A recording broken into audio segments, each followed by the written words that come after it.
$45 trillion. Indian rupees में कहे तो 45 लाख करोड़ रुपए ब्रिटिश अपने 200 सालों के राज में भारत से लूट कर ले गए। अंग्रेजों ने भारत पर लगभग 200 सालों तक राज किया और सोने की चिड़िया कहे जाने वाले भारत को जी भर के लूटा। भारत जैसे देश पर कब्जा जमाने में बड़े बड़े एम्पायर्स के पसीने छूट गए थे। आधी दुनिया को जीतने वाले सिकंदर को भी यहाँ से हार मानकर वापस लौटना पड़ा था। मोहम्मद गौरी जैसे एम्परर को 16 बार मुंह की खानी पड़ी थी, तो वही इस जमीन पर अपनी सत्ता जमाने में मुगलों को जमाने लग गए थे। लेकिन वही दूसरी ओर ब्रिटेन से मसालों का ट्रेड करने निकली एक छोटी सी कंपनी ने भारत को कैसे अपना गुलाम बना लिया। आखिर ऐसा क्या किया था ईस्ट इंडिया कंपनी ने कि भारत जैसा बड़ा देश चंद लोगों की एक छोटी सी कंपनी के आगे झुक गया। आखिर कैसे अंग्रेजों ने भारतीयों को मूर्ख बनाया और उन्हीं के घर की दौलत को लूट कर ले गए। ऐसा क्या हुआ कि भारत के बड़े बड़े राजा भी अंग्रेजों के आगे बेबस हो गए और कैसे अंग्रेजों ने लगभग 200 सालों तक भारत पर राज किया। 15वीं सेंचुरी तक यूरोपियन देशों के ट्रेडर्स समुद्री रास्तों को ढूंढते हुए अलग अलग देशों में पहुंच रहे थे। इस दौरान पोर्चुगीज, ब्रिटिश, डच और फ्रेंच ट्रेडर्स पूरी दुनिया को समुद्री रास्तों से जोड़ रहे थे, जिससे कि वो समुद्र पार देशों के साथ ट्रेड कर सकें। ये ट्रेडर्स समुद्री रास्तों से अलग अलग देशों में जाया करते थे और जहां भी ट्रेड अपॉर्चुनिटीज मिलती वही ये अपना व्यापार शुरू कर देते थे। इस तरह केप ऑफ गुड होप से नए सी रूट को खोजते हुए 1498 में पहली बार Portuguese explorer Vasco da Gama Bharat आ पहुंचे। फिर इसी समुद्री रास्ते से धीरे धीरे पोर्चुगीज ट्रेडर्स ने भारत आना शुरू कर दिया। इन दिनों भारत के अधिकांश भागों पर मुगल एम्पायर का राज था। मुगल राजाओं ने अपनी रियासतें छोटे छोटे भागों में बांट रखी थी, जिसमें अलग अलग राजा राज किया करते थे। इसके अलावा कुछ भागों में जहां मुगल राज नहीं था वहां छोटे छोटे राजा इंडिपेंडेंटली राज करते थे। ऐसे में जब पोर्चुगीज ट्रेडर्स भारत पहुंचे तब उन्होंने यहाँ के किंग्स के साथ या तो वॉर करनी शुरू कर दी या उनके साथ संधि करके धीरे धीरे अपने सेटलमेंट्स बनाने लगे। बीतते समय के साथ साथ पोर्चुगीज ने भारत के गोवा, दीव एंड दमन, दादरा और नागर हवेली, मैंगलोर, हुगली, कन्नौर और सूरत जैसे समुद्र किनारे वाले शहरों में अपना सेटलमेंट बना लिया। 1530 आते आते पोर्चुगीज ने गोवा को पोर्चुगीज इंडिया का कैपिटल डिक्लेयर कर दिया। पोर्चुगीज भारत के समुद्री शहरों और बंदरगाहों पर अपना कब्जा जमाते चले गए। हालांकि तब भी यहाँ उनका मेजर फोकस बिजनेस करना ही था। वो लोग भारत से सिल्क, स्पाइस एंड ओपियम जैसे नशीले पदार्थों को एक्सपोर्ट करते थे, जिससे कि उन्हें बड़ा मुनाफा हुआ करता था। पोर्चुगीज के आने के बाद 1602 में डच ईस्ट इंडीज कंपनी ने भी भारत में अपनी उपस्थिति दर्ज कर ली। डचेस ने भारत से मसालों का बड़ी तादाद में एक्सपोर्ट करना शुरू कर दिया और बड़े लेवल पर मुनाफा कमाने लगे। देखते ही देखते उन्होंने स्पाइस ट्रेडिंग में अपनी मोनोपोली हासिल कर ली। इसके बाद अगस्त 24, 1608 में ईस्ट इंडिया कंपनी भारतीय बाजारों में अपनी ट्रेडिंग शुरू करने के लिए पहली बार गुजरात से सूरत में दाखिल हुई और आखिरी में फ्रेंच ट्रेडर्स भी भारत पहुंचे और सब ने अपना अपना सेटलमेंट बनाना शुरू कर दिया। 16वीं सेंचुरी की शुरुआत में पूरे यूरोप के अंदर ज्यादातर मसालों का ट्रेड डच मर्चेंट के हाथों में पहुंच गया था और वो दिन पर दिन मनमांगे ढंग से मसालों की कीमतें बढ़ाते चले जा रहे थे। यही से शुरुआत हुई ईस्ट इंडिया कंपनी की, जिसे लंदन में 25 ट्रेडर्स ने मिलकर दिसंबर 31, 1600 को बनाया। शुरुआत में इस जॉइंट स्टॉक कंपनी का नाम governor and company of merchants of London रखा गया। इस कंपनी को इंग्लैंड के रॉयल चार्टर के तहत फॉर्म किया गया था, जिससे ये company east Indian spice market में अपनी ट्रेडिंग शुरू कर सके।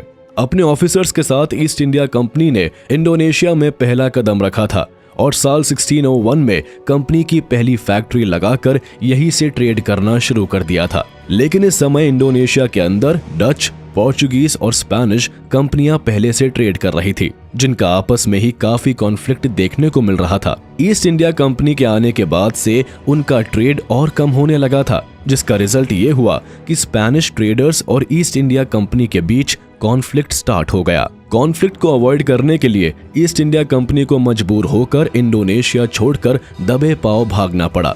अब ईस्ट इंडिया कंपनी के पास दो ही ऑप्शंस थे, या तो वो कंपनी को बंद कर दे या व्यापार के लिए कोई अलग जगह तलाश करे। इसलिए इंडोनेशिया में व्यापार ठप होने के बाद ईस्ट इंडिया कंपनी ने अपना रुख भारत की तरफ मोड़ दिया। 24 अगस्त 1608 को ईस्ट इंडिया कंपनी के ऑफिसर से भरा हुआ एक हेक्टर शिप गुजरात के सूरत में उतरता है और उस समय इस कंपनी को कैप्टन विलियम हॉकिंस लीड कर रहे थे। ये वही समय था जब इंडिया के ज्यादातर हिस्सों पर मुगल एम्पायर का कब्जा था। देश के अंदर कोई विदेशी बिना परमिशन के ट्रेड नहीं कर सकता था। उस समय मुगल एम्परर जहांगीर ने आगरा को अपना कैपिटल बना रखा था। उनकी गवर्नेंस के सारे काम आगरा से ही होते थे, जिस कारण ईस्ट इंडिया कंपनी को अगर देश में ट्रेड करना था तो जहांगीर की परमिशन जरूरी थी। इसलिए विलियम हॉकिंस गुजरात से चलकर अप्रैल 1609 में आगरा पहुंच गए, जहां उनकी मुलाकात मुगल एम्परर जहांगीर से हुई। विलियम हॉकिंस ने जहांगीर को इन्फ्लुएंस करने की काफी कोशिश की और बहुत हद तक कामयाब भी रहा। लेकिन जब विलियम हॉकिंस ने जहांगीर से इंडिया के अंदर ट्रेड करने की परमिशन मांगी तो जवाब में जहांगीर ने साफ मना कर दिया। दरअसल जहांगीर ने ट्रेड करने की ज्यादातर पावर पहले ही पोर्चुगीज ट्रेडर्स को दे रखी थी, जिसके बदले में पोर्चुगीज मुगल एम्पायर को बहुत सारा टैक्स दिया करते थे। मजबूर होकर विलियम हॉकिंस को जहांगीर के दरबार से बिना परमिशन के ही वापस लौटना पड़ा। अब ईस्ट इंडिया कंपनी के सामने ट्रेड करने के ज्यादा ऑप्शंस नहीं दिख रहे थे, इसलिए विलियम हॉकिंस और कंपनी के कुछ ऑफिसर्स इंडिया के अंदर उन टेरिटरीज में जाने लगे जहां मुगलों की सत्ता नहीं थी, और इस तरह से 1611 में आंध्र प्रदेश के मसूलीपट्टनम में उन्होंने अपनी पहली फैक्ट्री लगाई। 1612 में ट्रेडिंग की पॉसिबिलिटी तलाश करते करते ईस्ट इंडिया कंपनी के ट्रेडर्स सूरत के आसपास घूमते रहे। घूमते घूमते ये ट्रेडर्स सूरत से 12 किलोमीटर दूर स्वाली नाम के गांव में पहुंच गए, जहां पहले से ही पोर्चुगीज ट्रेडर्स मौजूद थे। उस समय स्वाली पर पोर्चुगीज ट्रेडर्स की मोनोपोली थी, इसलिए ईस्ट इंडिया कंपनी की एंट्री की बात उनके बर्दाश्त के बाहर हो गई और पोर्चुगीज ट्रेडर्स ने कंपनी के दो ट्रेडर्स पॉल कैनिंग और विलियम चेम्बर को अरेस्ट कर लिया। सिचुएशन संभालने के लिए ईस्ट इंडिया कंपनी की ओर से थॉमस बेस्ट नाम के एक ऑफिसर को सूरत भेजा जाता है, लेकिन सूरत के अंदर पोर्चुगीज ट्रेडर्स पहले से पावर में थे और उनका बिजनेस भी पीक पर था। साथ ही उनके पास अपनी मिलिट्री भी मौजूद थी। ये देखकर थॉमस बेस्ट ने सीधे पोर्चुगीज ट्रेडर से उलझना सही नहीं समझा और इस मामले को लेकर थॉमस बेस्ट सीधे वहां के गवर्नर सरदार खान के पास पहुंच गया। Captain Thomas best Sardar Khan को किसी भी तरह से इन्फ्लुएंस करना चाहता था, क्योंकि ईस्ट इंडिया कंपनी के चार्टर को किंग जेम्स I ने 1609 में इस आधार पर आगे बढ़ाया था कि अगर 3 साल के अंदर कंपनी कोई प्रॉफिटेबल वेंचर्स नहीं कर पाई तो इसे कैंसिल कर दिया जाएगा, और अगर इस बार सरदार खान कंपनी को ट्रेड करने के लिए मना कर देते हैं तो कंपनी वापस ब्रिटेन लौट जाएगी। इसलिए उसने ईस्ट इंडिया कंपनी के 2 रिप्रेजेंटेटिव्स को सरदार खान के महल में भेजा, जहां वो सरदार खान को मनाने में कामयाब रहे। सरदार खान और ईस्ट इंडिया कंपनी के बीच एक ट्रीटी साइन हुई, जिसके तहत सूरत और आसपास के एरिया में ईस्ट इंडिया कंपनी को व्यापार करने की अनुमति मिल गई। ये बात पुर्तगाल के व्यापारियों को बिल्कुल भी रास नहीं आई और जवाब में स्वाली गांव में ईस्ट इंडिया कंपनी और पोर्चुगीज ट्रेडर्स के बीच वॉर स्टार्ट हो गई। इस वॉर में ईस्ट इंडिया कंपनी ने पुर्तगालियों को बुरी तरह हरा दिया। भले ही यह वॉर बहुत बड़ी नहीं थी, लेकिन यही से ईस्ट इंडिया कंपनी के हौसलों को जान मिल गई थी और कंपनी को यह भी पता चल गया कि अगर इंडिया में व्यापार करना है तो अपनी सेना भी रखनी पड़ेगी। वॉर जीतने के बाद ईस्ट इंडिया कंपनी को आसपास के दूसरे एरियाज में भी ट्रेड करने की आजादी मिल गई। वहीं दूसरी ओर इस वॉर से पोर्चुगीज ट्रेडर्स का इंडिया में इन्फ्लुएंस कम हो गया था। जब ये बात सरदार खान के माध्यम से एम्परर जहांगीर के कानों में पहुंची तो उन्होंने ईस्ट इंडिया कंपनी का फेवर लेना शुरू कर दिया। ईस्ट इंडिया कंपनी ने 1613 में सूरत में अपनी एक परमानेंट फैक्ट्री स्टैब्लिश कर ली। सूरत में फैक्ट्री लगाने से कंपनी का ट्रेड बढ़ने लगा। प्रॉफिट और बढ़ाने के लिए कंपनी अपने व्यापार को पूरे भारत में बढ़ाती चली गई, लेकिन अभी भी यहाँ मुगल एम्पायर रास्ते की रुकावट बना हुआ था। इसलिए साल 1615 में ईस्ट इंडिया कंपनी के डायरेक्टर ने ब्रिटेन के किंग जेम्स I से मुलाकात की और उनको बताया कि अगर वो अपनी तरफ से एक रिप्रेजेंटेटिव इंडिया में मुगल एम्परर जहांगीर के दरबार में भेजे तो हो सकता है किंग जेम्स की बात मानकर जहांगीर ट्रेड करने की इजाजत दे दे। ईस्ट इंडिया कंपनी की बात को गंभीरता से लेते हुए किंग जेम्स I ने सर थॉमस रो को मुगल दरबार में भेज दिया। थॉमस रो एक बेहद ही चालाक किस्म का डिप्लोमेट था। जब वो भारत आया तो उसने जहांगीर के दरबार में इंग्लिश ना बोलकर फारसी में बात की और अपने साथ यूरोप से वॉच, टेलीस्कोप जैसी टेक्नोलॉजिकल चीजें जहांगीर को दिखाकर इन्फ्लुएंस कर लिया।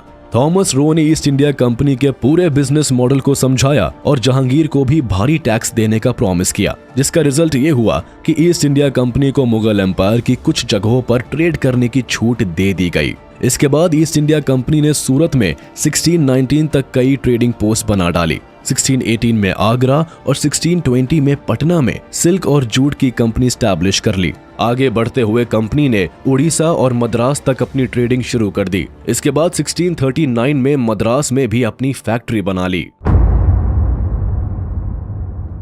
मुगल एम्पायर की परमिशन मिलने के बाद ईस्ट इंडिया कंपनी ने तेजी के साथ अपना बिजनेस बढ़ाना शुरू कर दिया। ब्रिटिशर्स भारत से मसालों के साथ सिल्क, कॉटन, टी और सॉल्ट भर भर के ब्रिटेन ले जाने लगे। वो यहाँ से काफी कम पैसों में रॉ मटेरियल खरीद कर यूरोप में एक्सपोर्ट कर देते थे, जिसका यूरोप में काफी अच्छा दाम मिल जाता था, जिससे उन्हें भारी मुनाफा मिलने लगा। भारत के अंदर ईस्ट इंडिया कंपनी के एम्बिशन दिन पर दिन बढ़ते जा रहे थे। उस समय बंगाल देश के सबसे प्रॉस्परस रीजन्स में से एक था, इसलिए अब कंपनी अपना ट्रेड बंगाल की ओर बढ़ाना चाहती थी।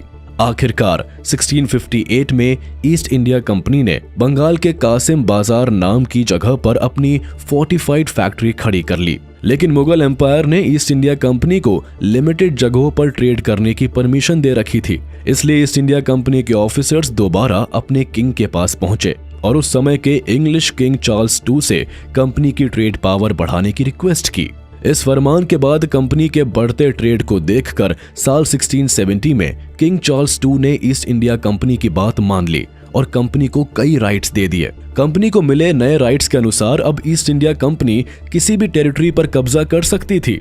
यही नहीं, कंपनी अब पॉलिटिकल पावर भी अपने हाथ में ले सकती थी और अगर कंपनी को जरूरत पड़े तो अपनी प्राइवेट आर्मी भी रख सकती थी। और तो और कंपनी जिस टेरिटरी पर कब्जा करेगी वहां पर सिविल और क्रिमिनल लॉ भी अपने अकॉर्डिंग चला सकती थी। इन पावर्स के हाथ में आते ही अब east India company strong position में आ गई थी। किंग से राइट्स मिलते ही ईस्ट इंडिया कंपनी ने अपने एक्सपेंशन प्लान पर काम करना स्टार्ट कर दिया और इसी प्लान के तहत कंपनी की तरफ से विलियम हेजेस नाम के ऑफिसर बंगाल के गवर्नर के पास ट्रेड की परमिशन लेने पहुंच गया। उस समय बंगाल में मुगल एम्पायर की जिम्मेदारी गवर्नर शाइस्ता खान के हाथों में थी। वैसे तो शाइस्ता खान को ईस्ट इंडिया कंपनी की पॉलिसी बिल्कुल भी पसंद नहीं थी, लेकिन इसके बावजूद छोटे लेवल पर ईस्ट इंडिया कंपनी को बंगाल के अंदर ट्रेड करने की परमिशन दे दी गई। साल 1677 में जोसाया चाइल्ड ईस्ट इंडिया कंपनी का नया डायरेक्टर बना और जल्दी ही 1681 में ये ईस्ट इंडिया कंपनी का गवर्नर इलेक्ट हो गया। इसका रवैया पुराने डायरेक्टर से काफी अलग था। शुरुआत में ही इसने विलियम हेजेस और शाइस्ता खान की ट्रीटी को फॉलो करना बंद कर दिया। इसकी डायरेक्शंस में ईस्ट इंडिया कंपनी ने उन एरियाज में भी ट्रेड करना शुरू कर दिया जहां उन्हें परमिशन नहीं थी, और जब मुगल ऑफिसर्स इस बात के लिए सवाल उठाते तो जवाब में कंपनी उनसे बिना डरे सीधे आंखों में आंखें डालकर बात करती। जोसाया चाइल्ड के आने के बाद कंपनी के बिहेवियर में आया ये बदलाव गवर्नर शाइस्ता खान को बिल्कुल भी पसंद नहीं आया और उसने ईस्ट इंडिया कंपनी पर ट्रेड करने के लिए टैक्सेस को और बढ़ा दिया। शाइस्ता खान मुगल बादशाह औरंगजेब का भांजा था और उसने साफ तौर पर फरमान जारी कर दिया कि अगर बंगाल में कंपनी को ट्रेड करना है तो स्टेट के मुंह मांगे टैक्सेस को देना जरूरी होगा। लेकिन जोसाया चाइल्ड खुद को डिक्टेटर समझ बैठा था। उसने शाइस्ता खान के इस फैसले को मानने से इनकार कर दिया और जवाब में साल 1686 में शाइस्ता खान के खिलाफ वॉर का ऐलान कर दिया।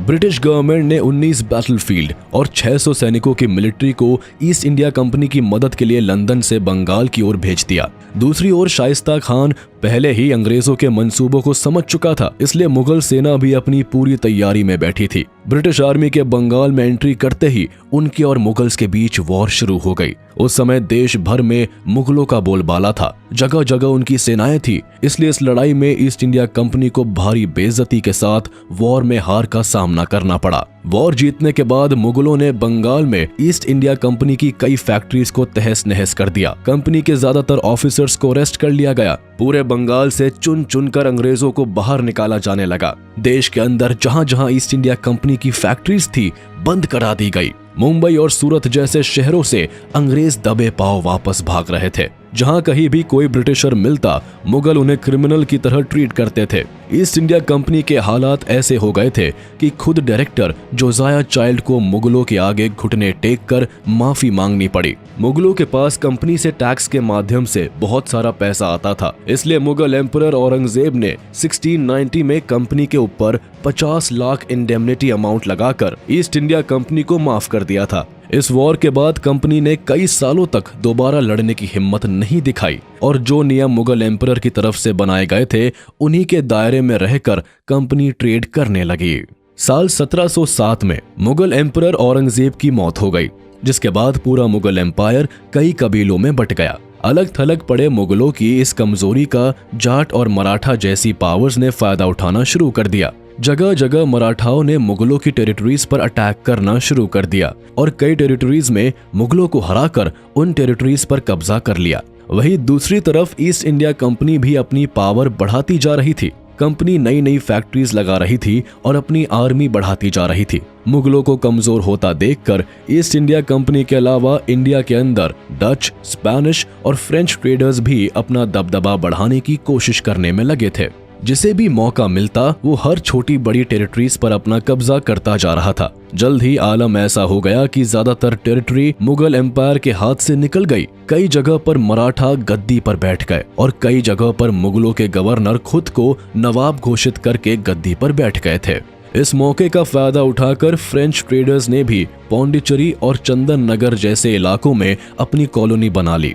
ये वो समय था जब फ्रांस और ब्रिटेन एक दूसरे को देखना नहीं चाहते थे। यूरोप और नॉर्थ अमेरिका के कई इलाकों पर ट्रेडिंग के लिए फ्रांस और ब्रिटेन के बीच वॉर्स हो रही थी। 1740 में फ्रांस के लीडर जोसेफ फ्रांकोइस ने इंडिया के अंदर ईस्ट इंडिया कंपनी के ट्रेडिंग एरियाज को ऑक्यूपाइड करना शुरू कर दिया, जिसका रिजल्ट ये हुआ कि फ्रांस और ब्रिटेन के बीच वॉर शुरू हो गई। 1746 से लेकर 1763 तक दोनों देशों में इंडिया के अंदर अपने इन्फ्लुएंस को बढ़ाने के लिए एक लंबी लड़ाई चली, लेकिन आखिर में ईस्ट इंडिया कंपनी की पावर के आगे फ्रांस को झुकना पड़ा। सालों चले इस वॉर को कर्नाटिक वॉर के नाम से जाना जाता है।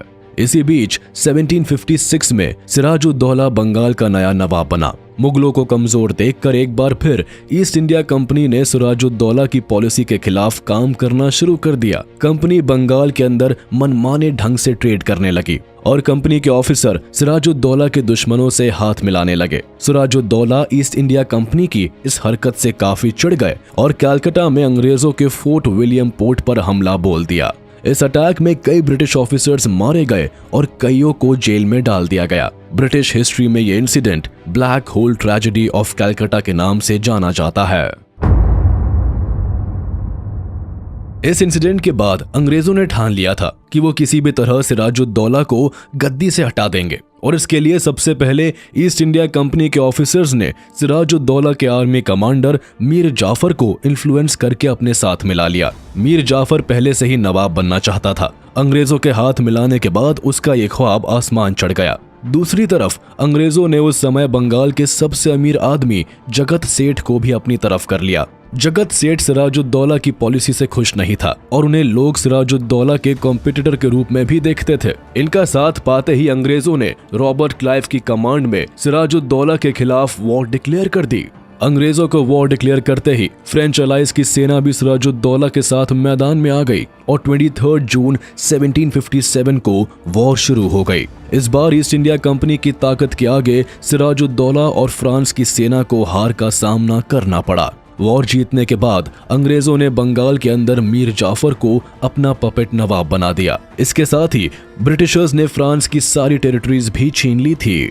इस वॉर के बाद ब्रिटिश पावर का राइज शुरू हो गया। ईस्ट इंडिया कंपनी ने इस वॉर की भरपाई के लिए बंगाल पर 3 करोड़ रुपए का जुर्माना लगाया। करोड़ों रुपए टैक्स में जाने के बाद बंगाल के अंदर गरीबी अपनी पीक पर आ गई और मीर जाफर के लिए बंगाल संभालना बहुत मुश्किल हो गया था। इसलिए ज्यादा दिन तक मीर जाफर अंग्रेजों का वफादार नहीं रह सका और वो बंगाल में ईस्ट इंडिया कंपनी के इन्फ्लुएंस को खत्म करने का प्लान बनाने लगा। इसके लिए उसने सबसे पहले डच के साथ हाथ मिलाया, लेकिन जब इस बात की खबर ईस्ट इंडिया कंपनी को हुई तो जवाब में कंपनी ने मीर जाफर को गद्दी से हटा दिया। वहीं दूसरी तरफ मराठा मुगल एम्पायर को कैप्चर करते चले जा रहे थे। मराठा अपनी पावर इतनी तेजी के साथ बढ़ा रहे थे कि 1759 तक अंग्रेज भी इनसे पीछे हो गए थे। नॉर्थ में पंजाब, हरियाणा से लेकर साउथ में तमिलनाडु तक मराठाओं का ही शासन हो गया था। बंगाल में अंग्रेजों ने मीर जाफर के बाद मीर कासिम को नया नवाब बनाया, लेकिन ये भी ईस्ट इंडिया कंपनी से 2 साल में ही ऊब गया। इसे भी लगने लगा था कि ब्रिटिशर्स अपनी पावर का गलत फायदा उठा रहे हैं, जिसकी वजह से मीर कासिम ने 1763 में ब्रिटिश पावर के खिलाफ जंग का ऐलान कर दिया। लेकिन इस वॉर में ब्रिटिश पावर के आगे मीर कासिम को झुकना पड़ा और अपनी गद्दी छोड़कर भागना पड़ा। बंगाल से बाहर आते ही मीर कासिम समझ चुका था कि अंग्रेजों से लड़ाई जीतना किसी भी अकेले राजा के वश से बाहर की बात है। इसलिए उसने 1764 में अवध के नवाब शुजा-उद-दौला और शाह आलम II के साथ मिलकर ब्रिटिश आर्मी पर अटैक कर दिया। तीन नवाबों के मिलने के बाद भी ये भारतीय राजा ईस्ट इंडिया कंपनी के आगे फीके पड़ गए और कंपनी ने तीनों को हरा दिया। इस वॉर को बैटल ऑफ बक्सर के नाम से जाना जाता है। ये वॉर हारने के बाद 1765 में शुजा-उद-दौला और शाह आलम को इलाहाबाद में अंग्रेजों के साथ एक ट्रीटी साइन करनी पड़ी, जिसे नाम दिया गया ट्रीटी ऑफ इलाहाबाद। इस ट्रीटी के तहत बंगाल की पूरी पावर ब्रिटिश गवर्नमेंट के हाथों में आ गई। जो टैक्स पहले नवाब कलेक्ट करते थे, अब ईस्ट इंडिया कंपनी करने लगी। बदले में शुजा-उद-दौला को अवध और शाह आलम को इलाहाबाद वापस दे दिया गया। अब बंगाल के टैक्स का सारा revenue east India company collect करने लगी। नवाब की जगह खुद रॉबर्ट क्लाइव बंगाल के गवर्नर बन गए। इसके बाद अब भारत में ब्रिटिश क्राउन की पकड़ बढ़ने लगी। अब ईस्ट इंडिया कंपनी के पास पॉलिटिकल पावर थी, साथ ही वो बड़ी मात्रा में भारत से रेवेन्यू जनरेट करने लगे थे और हमारे देश से भर भर के पैसा ब्रिटेन में जाने लगा। 1772 में मराठाओं के पेशवा माधवराव की डेथ हो गई, जिसके बाद मराठाओं के अंदर भी आपस में फूट पड़ने लगी। मराठाओं की ओर से जब नारायण राव को नया पेशवा बनाया गया तो रघुनाथ राव इस फैसले के खिलाफ हो गए, क्योंकि वो खुद पेशवा बनना चाहते थे। इसलिए रघुनाथ राव ने नारायण राव का असैसिनेशन करवा दिया और खुद मराठाओं के नए पेशवा बन गए। लेकिन मराठा कम्युनिटी को रघुनाथ राव का शासन रास नहीं आया, इसलिए नाना फडणवीस और 23 मराठा चीफ्स ने एक साथ मिलकर 1774 में नारायण राव के छोटे बच्चे माधवराव II को मराठाओं का नया पेशवा बना दिया और रघुनाथ राव को एग्जाइल पर भेज दिया।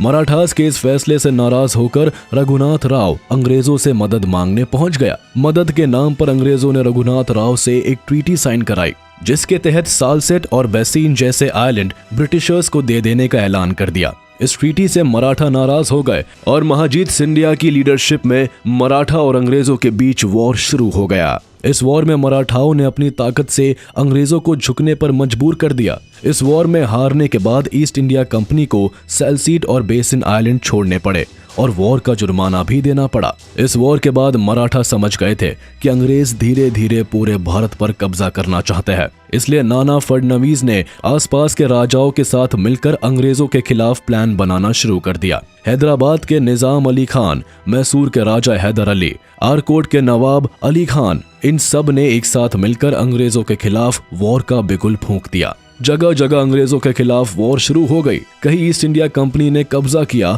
तो कहीं मराठा और भारतीय राजाओं ने कंपनी की टेरिटरीज पर कब्जा कर लिया। फाइनली अंग्रेज और भारतीय राजाओं के बीच 1782 में वॉर को बंद कर दिया गया और सलबाई नाम से एक ट्रीटी साइन हुई, जिसके तहत अगले 20 सालों तक मराठाओं और अंग्रेजों के बीच कोई वॉर नहीं हुई। इस बीच अंग्रेज अपनी ताकत बढ़ाते रहे। साल 1800 में नाना फडणवीस की मौत हो गई और मराठा एम्पायर के अंदर एक बार फिर फूट पड़ने लगी। मराठा एम्पायर सिंधिया, गायकवाड़, होलकर और भोसले जैसे अलग अलग पेशवाओं में बंट चुका था और इनके बीच आपस में ही लड़ाइयां होने लगी थी। अलग अलग टेरिटरीज में कई मराठाओं ने खुद को पेशवा डिक्लेयर कर दिया था और इसी तरह रघुनाथ राव का बेटा बाजीराव II भी पुणे का पेशवा बन गया था। लेकिन जल्द ही होलकर ने वेंकराव को पुणे में पेशवा की गद्दी पर बिठा दिया, जिसके बाद अपने पिता की तरह ही बाजीराव II भी अंग्रेजों से मदद मांगने पहुंच गया। और साल 1802 में बसीन की ट्रीटी साइन कर ली, जिसमें अंग्रेजों ने पुणे को अपनी मिलिट्री दे दी, लेकिन उसका खर्च राजा को ही देना था। साथ ही अंग्रेजों ने रघुनाथ राव की मदद करने का भी आश्वासन दिया। ये बात मराठाओं को खल गई और सभी ने मिलकर एक बार फिर अंग्रेजों के खिलाफ जंग का ऐलान कर दिया। लेकिन इस वॉर को मराठा जीत नहीं पाए।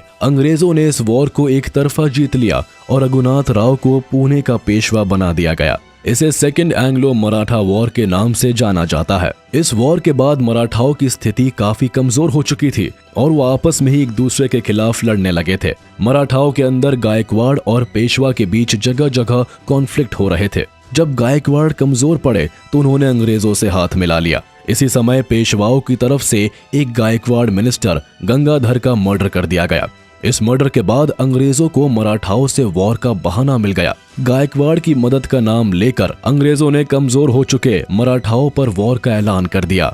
इसे थर्ड एंग्लो मराठा वॉर का नाम दिया गया। लॉर्ड मार्क्विस हेस्टिंग्स की लीडरशिप में लड़ी गई इस वॉर में अंग्रेज एक बार फिर जीत गए और इसी के साथ अंग्रेजों ने पेशवा का पद पूरी तरह से खत्म कर दिया। मराठाओं का शासन खत्म होते ही ईस्ट इंडिया कंपनी भारत की सबसे ताकतवर पावर बन गई। अब अंग्रेजों ने देश के अंदर नए नए नियम लाना शुरू कर दिए। 1848 में पहली बार द डॉक्ट्रिन ऑफ लैप्स को इंट्रोड्यूस किया गया, जिसके अनुसार जिस भारतीय राजा का कोई बेटा यानी कि मेल हेयर नहीं है, वो राज्य पूरी तरह से ब्रिटिशर्स के अंडर में पहुंच जाने की बात कही गई। और इस नियम की मदद से सतारा, नागपुर, उदयपुर और झांसी जैसी टेरिटरीज को अंग्रेज कब्जाने की कोशिश कर रहे थे।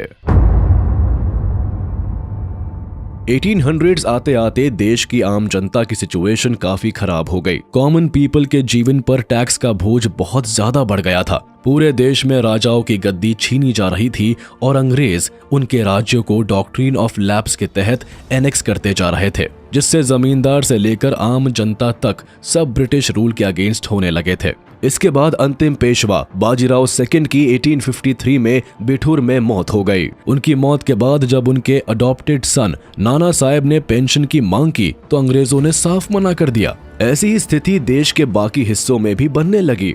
1857 के शुरुआती महीनों में भारत में एक स्ट्रेंज घटना होने लगी, जहां तहां लोगों के घर रोटियां और कंबल बांटे जाने लगे। इन रोटियों पर ना तो कोई सिंबल होता था, ना ही कोई स्लोगन। जिस रियासत में भी ये रोटियां मिलती, वहीं के लोग उत्साहित हो जाते। दूसरी तरफ अंग्रेज इस माजरे को समझ नहीं पा रहे थे। रोटियां कहां बन रही है, कैसे ट्रांसपोर्ट की जा रही है, कौन ये साजिश कर रहा है और इन सब का क्या मतलब है। ये सारी बातें अंग्रेजों के समझ में नहीं आ रही थी, लेकिन उनके ऊपर एक साइकोलॉजिकल प्रेशर बिल्डअप हो रहा था। इस कॉन्स्पिरेसी थ्योरी की वजह से ब्रिटिशर्स काफी टेंशन में आ गए थे। इस थ्योरी की चर्चा करते हुए एक ब्रिटिश ऑफिशियल J.W. शेरर ने अपनी किताब daily life during the Indian mutiny में लिखा था कि इस तरह से चपाती बांटने की वजह से कॉलोनियल ऑफिशियल्स के दिल में काफी भय फैल गया था।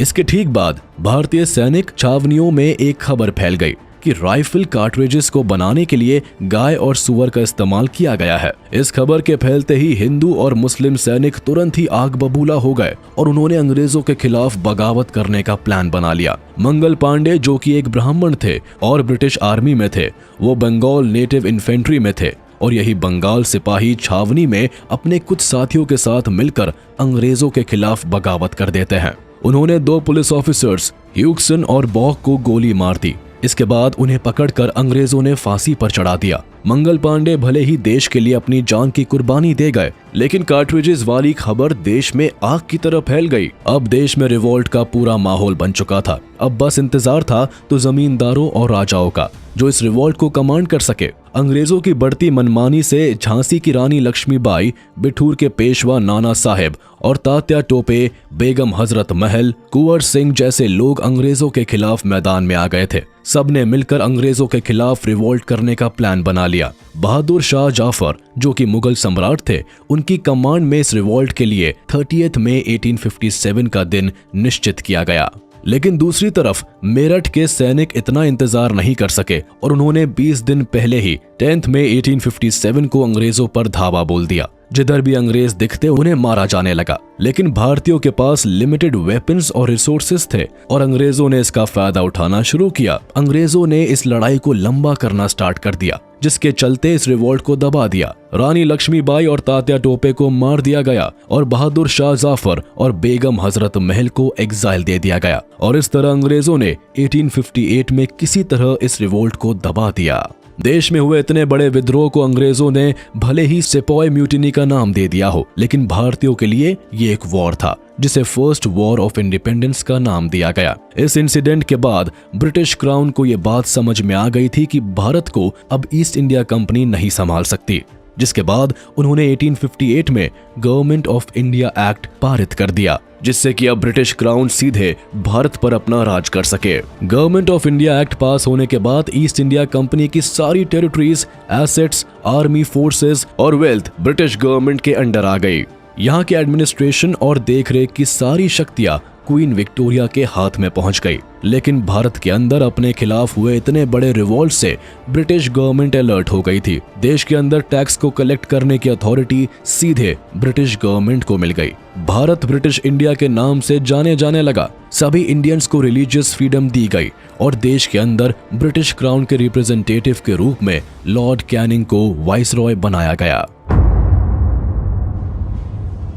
1861 में ब्रिटिश गवर्नमेंट द्वारा इंडियन काउंसिल एक्ट लाया गया, जिसके तहत कुछ इंडियंस को भी लॉ मेकिंग प्रोसेस में इंक्लूड किया गया, लेकिन इन्हें किसी भी तरह का हस्तक्षेप करने की आजादी नहीं दी गई। वाइसरॉय को इन सब से ऊपर रखा गया और उसे कोई भी नया नियम बनाने के लिए फ्रीडम दे दी गई। किसान अगर जमीन पर फसलें उगाते थे तो उन्हें टैक्स देना पड़ता था और इन टैक्स को कलेक्ट करने की अथॉरिटी जमींदार को दी गई। किसान अपनी ही जमीन पर किराएदार बन चुके थे। इस तरह पहली बार पूरा भारत और इसके रजवाड़े को ब्रिटिश गवर्नमेंट ने छीनकर सीधा अपने अंडर में ले लिया और कुछ रजवाड़े और जमींदार क्राउन के साथ खुद ही मिल गए और अपनी रियासत की पकड़ अंग्रेजों के हाथ में दे दी। इस तरह पूरे भारत पर ब्रिटिश राज की शुरुआत हो गई।